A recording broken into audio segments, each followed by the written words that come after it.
कलि समुद्र पूरत लख्यो प्रगट्यो सत्य जहाज। अपने अपने घरन की सबका हो खा पीर, और तुम्हें पीर सब घरन की शोधन धन रघुवीर। तुम्हें पीर सब घरन की शोधन धन रघुवीर। प्रेम से बोलिए सीताराम जी महाराज की जय हो, रामकृष्ण लाल की जय हो, हनुमान जी महाराज की जय हो, पूज्य गोस्वामी तुलसीदास जी महाराज की जय हो, रामायण मैया की जय हो, चंडी धाम की जय हो, आदि शक्ति जगत जननी मैया की जय हो, सीताराम जी महाराज की जय हो। ओम नमः पार्वती पतये हर हर महादेव। शंभो। आइए बंधुओं, बड़े परम सौभाग्य की बात है कि आज अपने नगर ललितपुर में चंडी मंदिर धाम प्रांगण में आयोजित संगीत में श्री राम कथा प्रवचन हमारे परम पूज्य अनंत विभूषित महाराज जी चंडी धाम के पीठाधीश्वर, जिनका नाम लेने की मैं सामर्थ्य तो नहीं रखता, उन्हीं के चरणों की कृपा से हमारे छोटे महाराज हीरा महाराज, जिनका विशेष हम पर स्नेह रहता है, आज की कथा आपके समक्ष रखने का मुझे सौभाग्य मिला है और आप सब लोगों के दर्शनों का लाभ लेकर मैं अपने आप को बड़ा प्रसन्न समझ रहा हूँ। हमारी कथा के मुख्य यजमान के रूप में बाबूजी गंधर्व सिंह लोधी बाबूजी एवं उनकी श्रीमती सुदामा देवी जी जो मंच पर आसीन हैं, आज से कथा प्रारंभ हो रही है और वैसे 7 दिवसीय कथा है, शुभारंभ हो रहा है। आज की कथा श्रवण हेतु पधारे हुए सभी बुद्धिजीवी श्रोता बंधु, भगवान राम कथा के रसिक श्रद्धालु आत्मजन, हमारे उपाध्याय जी सिरोटिया जी जो भी यहाँ पधारे हैं, जो हमारे ब्राह्मण समाज के वरिष्ठ हैं, उन सभी को यथावत प्रणाम करते हुए, जो यहाँ विद्वज्जन बाहर से पधारे हैं, उन सभी का आभार व्यक्त करते हुए, सभी को यथायोग को साधुवाद देते हुए, कथा पांडाल में पधारी हुई समस्त करुणामयी पातशालमयी सम्माननीय पूजनीय आदि शक्ति देवी स्वरूपा माता एवं बहने, आप सभी शांति से कथा श्रवण करें, यही मेरा बड़ा परम सौभाग्य है। और मेरे कहने का तात्पर्य यही है कि आपके समक्ष कथा रखने का सौभाग्य मुझे जो मिला है महाराज जी के द्वारा, ये सौभाग्य कम नहीं है, क्योंकि मैं कोई अलग से नैष्ठिक जानकार नहीं हूँ, ना विद्वान हूँ, ना होशियार हूँ, ना गुणवान हूँ, ना चतुर हूँ, लेकिन जो कुछ भी टूटा फूटा भाव से बनता है या जो इधर उधर से प्राप्त संकलन है, उसी संकलन को अपनी वाणी के माध्यम से ठाकुर जी महाराज के चरणों में सादर सप्रेम भटक करते हुए भगवत कथा आपके समक्ष रखने का प्रयास करूँगा। लेकिन जिस तरह कहा है कि निर्मल मन जन सो मोहि पावा और मोहि कपट छल छिद्र ना भावा। निर्मल मन, हमारा अंतःकरण जितना पवित्र होगा उतना हम परमात्मा के समीप होंगे। लेकिन समस्या ये है कि निर्मल मन हो कैसे? कपड़े गंदे हो जाए तो साबुन से साफ हो जाएंगे, निर्मा से साफ हो जाएंगे, सर्फ एक्सेल से साबुन हो जाएंगे, लेकिन अगर भीतर वाले में कुछ गड़बड़ी है, अंतःकरण कैसे साफ होगा? जिस तरह कहा है, तन पवित्र सेवा करे और धन पवित्र कर दान, और मन पवित्र हरि भजन से हो त्रिविध कल्याण। जिस तरह बंधुओं शरीर की शुद्धता स्नान करने से होती, धन की पवित्रता दान करने से होती। अगर हमने अपने कमाए हुए धन में से धर्म के काम में नहीं लगाया, दान नहीं किया, तो उस धन में विकृति आ जाएगी।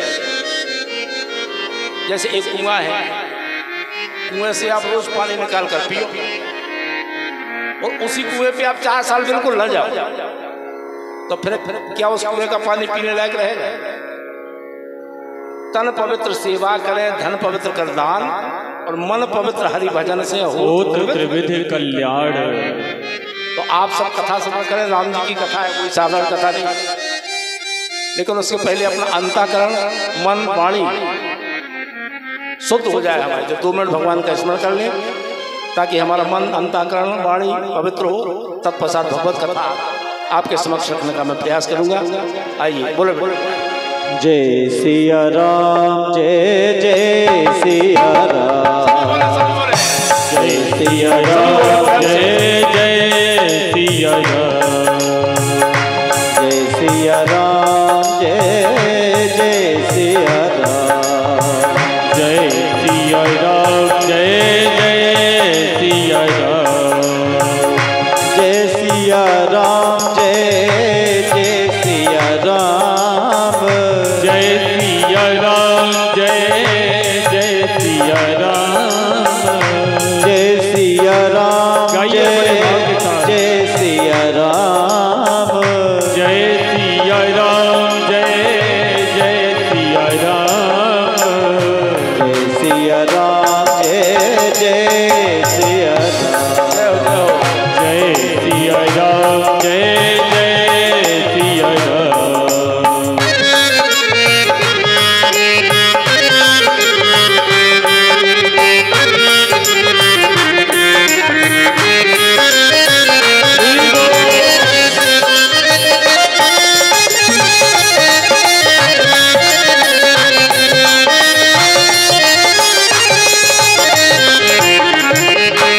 सिया राम, जय जय सिया राम, जय सिया राम, जय जय सिया राम, जय सिया राम, जय जय सिया राम, जय सिया राम, जय जय सिया राम, जय सिया राम, जय जय सिया राम, जय सिया राम, जय जय सिया राम, जय सिया राम, जय जय सिया राम, जय सिया राम, जय जय सिया राम, बोलो जय सिया राम, जय जय सिया राम, जय सिया राम, जय जय सिया राम, जय जय सिया राम, ओ जय जय जय सिया राम, जय जय सिया राम। सीताराम जी महाराज की जय हो। शंकर भगवान नाम रसानाम छंद श्यामपि मंगलानाम च कर्तारौ वंदे वाणी विनायको भवानी शंकरौ वंदे श्रद्धा विश्वास रूपिणो याभ्यां विना न पश्यन्ति श्रद्धा स्वान्थास्थमीश्वरो वंदे बोधमयं नित्यं गुरु शंकर रूपिणो यमाश्रितो हि वक्रोऽपि चन्द्रः सर्वत्र वन्दते सीताराम गुणग्राम पुण्यारण्य बिहारिणो वंदे विशुद्ध विज्ञानौ कपीश्वर उद्भव स्थिति संहार कारणीं क्लेशहारिणीं सर्वश्रेयस्करी सीतां नतोऽहं राम वल्लभा यन्माया वसवन्ति विश्वमखिलं ब्रह्मादिदेवा देवासुरा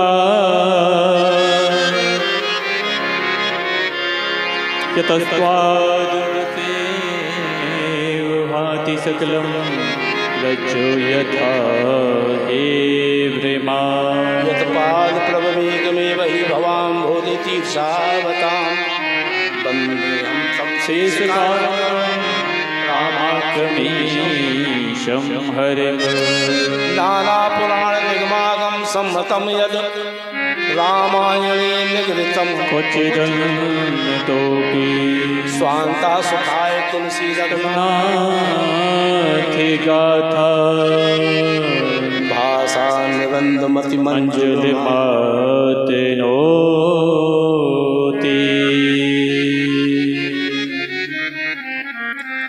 परिपूर्णतम परमात्मा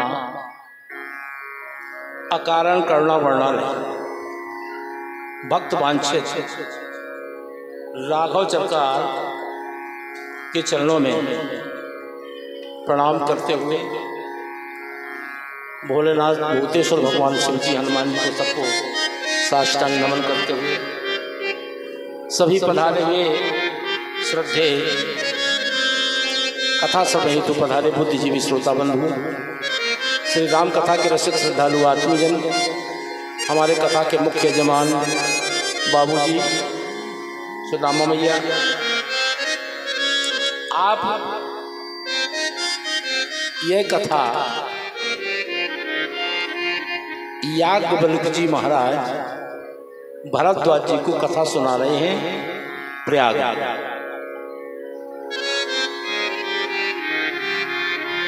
याज्ञवल्क्य जो कथा भरद्वाज मुनि वरहि कहे हूँ सोई संवाद बखानी सुनहु सकल सज्जन सुख याज्ञवल्क्य जी महाराज भरद्वाज जी को कथा सुना रहे हैं प्रयाग, तीर्थराज प्रयाग। और यह पूछने पर जब भरद्वाज जी ने पूछा कि महाराज ये राम जी कौन है, राम जी कौन है, और कथा वहीं से शुरू हुई। भाई कथा हम और आप सुनते तो बहुत हैं लेकिन समझते बहुत कम, श्रोता बहुत होते हैं लेकिन समझने वाले कम। श्रोता तो सब होते हैं। हम और आप सभी जानते हैं कि रामचरितमानस प्रातः स्मरणीय पूज्यपाद गोस्वामी जी की रचना है, सब जानते हैं। जब गोस्वामी जी से पूछा कि आपकी रचना है तो गोस्वामी जी ने कहा मेरा इसमें कुछ नहीं, मेरा इसमें कुछ नहीं। तो जब गोस्वामी जी का कुछ नहीं है तो फिर किसका कुछ? ये रामायण किसकी? बड़ी सुंदर पंक्तियों में कह दिया गोस्वामी, शंभु की ये चरित सुहावा, ओ शंभु की ये चरित सुहावा। मेरा कुछ नहीं है, किसका है? शंभु की यह चरित सुहावा, ओ शंभु की यह चरित सुहावा। बहुरी कृपा कर ओ मही सुनावा, ओ बहुरी कृपा करे ओ मही सुनावा। बहुरी कृपा करे ओ मही सुनावा। बहुरी कृपा करे ओ मही सुनावा। गोस्वामी जी ने कहा मेरा कुछ नहीं है, ये चरित्र तो शिव जी का चरित्र, रामायण की रचना ही शिव जी की है, मेरा कुछ नहीं। यही काकभूषण जी ने पाई। काकभूषण जी भी गरुड़ जी को सुनाते। पूज्यपाद गोस्वामी जी को तो चौथी 10वीं पीढ़ी में मिली है कथा, कई पीढ़ियों के बाद। कथा जो है कथा होती है प्रसादी। शंभु की है चरित सुहावा। ये भगवान शिव जी का प्रसाद है। और प्रसाद का नियम होता है कि प्रसाद जो बटेगा वही प्रसाद होगा। जो चीज बांटी जाए तो प्रसाद और समेटी जाए तो बेकार। जो चीज बटेगी वही प्रसाद हो जाएगा। प्रसाद का तो नियम है। प्रसाद में मात्रा का विचार नहीं करना चाहिए, स्वाद का विचार नहीं करना चाहिए। प्रसाद बांटने वाले के हाथ से अगर स्पर्श भी हो जाए तो प्रसाद पाने का फल प्राप्त हमें हो जाता है। ये जो कथा है यही तो प्रसाद है। और किसका प्रसाद? शंभु प्रसाद। किसका प्रसाद है? शंभु प्रसाद सुमत ही ये हो। शंभु प्रसाद सुमत ही ये भगवान शिव जी का प्रसाद बन रहा है। प्रसाद में मात्रा का विचार नहीं, स्वाद का विचार नहीं। प्रसाद तो प्रसाद है, जितना मिल जाए उतना प्रसाद है। शंभु प्रसाद सुमत ही रामचरित मानस कवि तुल। शंभु प्रसाद सुमत ही रामचरित मानस कवि तुलसी। रामचरित मानस कवि तुलसी। शंभु प्रसाद सुमति ही हुलसी। शंभु प्रसाद सुमति ही हुलसी। रामचरित्र मानस कवि तुलसी। रामचरित्र मानस कवि तुलसी। शंभु प्रसाद सुमत ही हुलसी। रामचरित मानस कवि तुलसी। रामचरित मानस कवि तुलसी। आपने राम कथा तो कई मनुष्यों से सुनी, लेकिन अपनी बाल बुद्धि के अनुसार जो कुछ भी बन रहा है ठाकुर जी के चरणों में प्रयास कर रहा हूँ। राम कथा में बाबा ने जो लिखा है इसमें 7 कांड हैं। पहला बालकांड, दूसरा अयोध्या कांड, तीसरा अरण्य कांड, चौथा किष्किंधा कांड, 5वां सुंदर कांड, 6वां युद्ध कांड लंका कांड और 7वां है उत्तरकांड। 7 सोपान जो बाबा ने गोस्वामी जी ने लिखी, 7 कांड लिखे। आज पहला दिन है। पहली बात तो ये है कि राम कथा कामधेनु, जो जिस भाव से सुनता है उसको वही वैसा मिलता है। और यह कथा साधारण कथा नहीं है, राम जी की कथा है, राक्षसों को भी प्रिय है। एक कथा हमें सबको नहीं मिलती, और कथा सुनने को तब मिलती है जब जन्म जन्मांतर भवेत पुण्यम। हमारे जन्म जन्मांतरों के पुण्य जब एकत्रित होकर प्रकाशित होते हैं तब भगवान की कथा में रुचि हो सकती है। अन्यथा लाखों काम है, आदमी को रुचि हो ही नहीं सकती, कथा में कोई आ ही नहीं सकते। वही आएगा जिसको भगवान पहुंचा दे। सोई जाने जिए देव जनाई, और जाने तुम्हें हो ही जाई। कथा वही सुन सकता है जिस पर उनकी कृपा होगी। पहला दिन है, आज कथा में सब आप पधारे हैं। क्यों कहा है ना, जाती रही भावना जैसी प्रभु मूरत देखी तिन तैसी।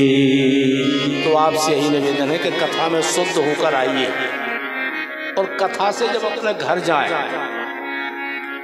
घर में ठाकुर जी का मंदिर तो बना के सबने रखा होगा, और नहीं रखा होगा तो बना लेना।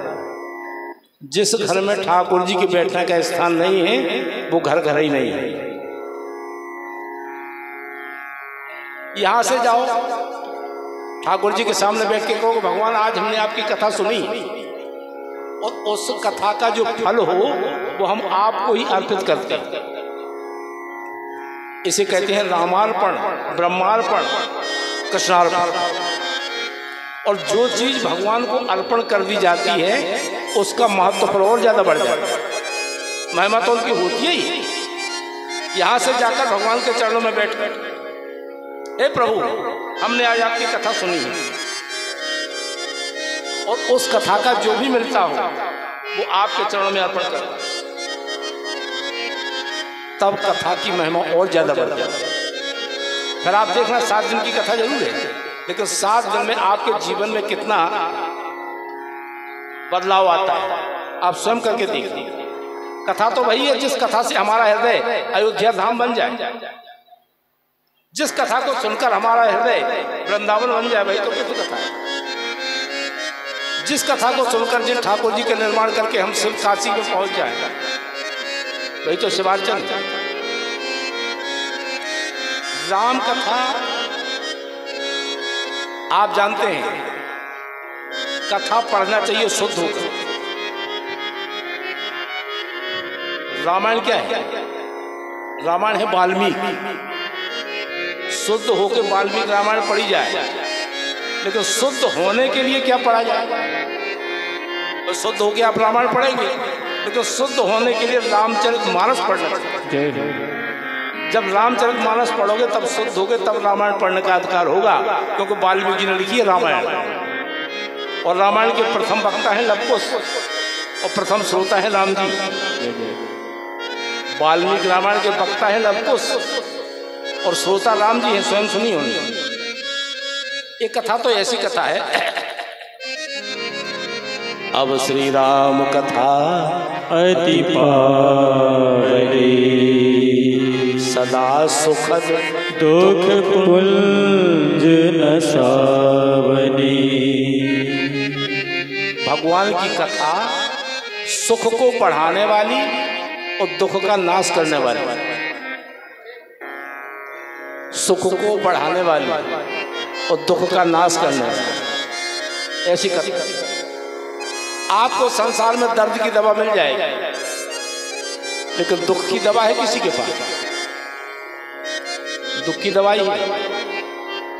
अगर कोई दुखी है तो उसकी दवा है केवल कथा। संसार में दुख की दवा है ही नहीं। एक बार क्या हुआ, हनुमान जी महाराज ने नियम लिया कि हम रोज कथा कहेंगे और रोज कथा सुनेंगे। जब हम और आप कथा करते हैं ना, तो हनुमान जी किसी न किसी रूप में आकर कथा सुनते हैं, विद्यमान रहते हैं। और हनुमान जी का भी नियम है कि हम रोज कथा करेंगे, रोज कथा करते हैं। लेकिन जब हनुमान जी लंका में पहुंचे तो सोचा अब यहाँ कथा सुनने वाला कौन है, कथा कहाँ करें? भाई धर्म होता है देश काल समय और परिस्थिति के अनुसार। पहले देश जो आप यहाँ कर रहे हैं वो ओमान में कर लेंगे, फिर काल, फिर समय, फिर परिस्थिति। हनुमान जी लंका में पहुंच गए, वृक्ष पे बैठे हैं, नीचे माता जी बड़ी दुखी हो रही। मेरे कहने का तात्पर्य कथा सुनने से होता क्या है? जब माता सीता जी दुखी हो रही हैं, हनुमान जी ने सोचा कि हमारा तो कथा का नियम टूट रहा है, अब कथा कहाँ करें? बोले कुछ भी हो, हम तो यही कथा करते हैं। और जैसे ही हनुमान जी ने कथा शुरू की, देखिए अब क्या हुआ। क्या हुआ उस समय? रामचंद्र गुण पर तो सुनत ही सीता कर दुख भागा। जब कथा हनुमान जी ने शुरू की तो माता सीता का कष्ट, सीता का दुख, सीता का क्लेश लाखों कोस दूर भागा। कथा सुनने से संसार के कष्ट, संसार के दुख, संसार के क्लेश दूर भागा। इसलिए संसार के कष्टों से अगर मुक्ति चाहते हो तो कथा सुनो। संसार पर कोई दवा नहीं है दुख की, कथा के अलावा। लेकिन राम जी की कथा तो ऐसी है कि सुनना है और समझना है और जीवन में उतारना। राम जी की कथा जीने की कथा है, कृष्ण कथा है सुनने की। राम का है चरित्र और कृष्ण का है चित्र। जितना चित्र और चरित्र में अंतर है उतना ही राम कथा और कृष्ण कथा में अंतर है। कृष्ण भगवान का चित्र दर्शन करिए और राम कथा का चरित्र जीवन में होता है तो जीवन सफल है। सुन समुझहि जन मुदित जन मज्जहि अति अनुराग नाहि चारि फल अछत तनु साधु समाज प्रयास। राम कथा को साधु संत महात्मा समझते। राम कथा क्या है? राम कथा जीने की कथा है। हमें अपने गृहस्थ जीवन को किस तरह से चलाना है, यही तो राम कथा है। राम कथा जीने की कथा है और कृष्ण कथा सुनने की कथा है। हाँ, जिसके हृदय में राम की कथा उतर जाएगी ना, उसको संसार के सब रस फीके लगेंगे। लेकिन लोग बाग कथा हिसाब से सुनते थोड़ी। एक जगह हम कथा करने गए तो जब तक कलश यात्रा भई, जब तक 500 आदमी, और जैसे हमने कथा शुरू करी मैदान साफ, केवल हरी हरी बैठी दिखाए। एक माता जी सामने बैठी थी। हमने की माता जी इतना के तो और सब भग गए, केवल आप ही को कथा अच्छी लग रही। बोली महाराज हम कौन कथा को बैठी तुम्हारे पाँव पर, जिन्हें बुलाओ जो खूब बेसुन में और तुम खूब सुनाओ, 7 दिन का 15 दिन सुनाओ, हमें क्या परेशान। फिर हमने आप कैसी बैठी? बोली हम तो महाराज जी से बैठे कि तुम हमारी दरी पे बैठे, तो हमारी दरी उचक दो, सो हम तो हल जा रहे हैं, उनसे पहले जा रहे थे। श्रोता एक तरह के थोड़ी होती, कछुए को बैठे दरी उचक दे महाराज हम तो जाए अपने जाए।